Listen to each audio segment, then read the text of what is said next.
are affected by things, then the people that rely upon them are affected in turn. So, when women are not eating properly and then they're having children, assuming that they don't have the problem of miscarriage or stillbirth that I mentioned before, those children then go on with a poor start in life because, their mother didn't have proper nutrition while pregnant, but also just the opportunities and the stress that are put on women, the increased workload, if you think about accessing water in cases of climate change and things like that. And there's less and less opportunity then to do the other things like get an education, for example, that might actually lift women out of poverty. But also there's those flow-on effects then for their families as well, because it limits what women can achieve for their families. Because as we well know, it's been fairly well demonstrated that when women have education or when they have access to healthcare or when they have access to income, they tend to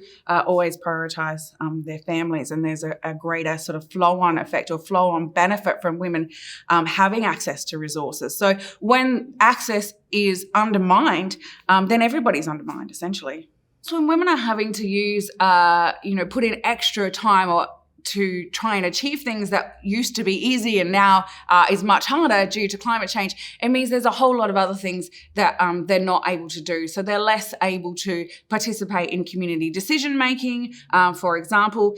And these things are really important, actually, because, again, it's been demonstrated that when women, this is not a blanket fact, but it is a tendency that when women are involved in decision-making about development priorities, for instance, or where public resources ought to be spent, there is a tendency, again, to prioritise health outcomes, education outcomes, food security, and so forth. And so, again, when you divert women's attention away from those things because they are having to spend more time and energy overcoming the effects of climate change, the flow-on effects can be quite large.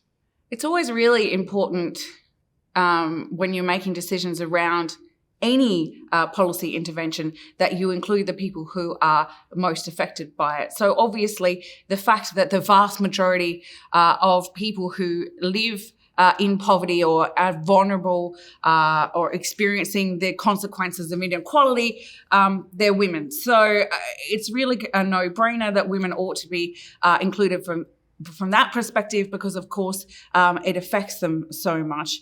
But it's also important as well in terms of, and, there's a lot of debate around this, and I don't want to use an essentialist lens here and say, women are all like this and men are all like that. But there is this tendency for women to make decisions that prioritise family and prioritise a public good, or at least enough of a tendency has been demonstrated for that to be a good enough reason in its own to make sure that women are included at the decision-making table.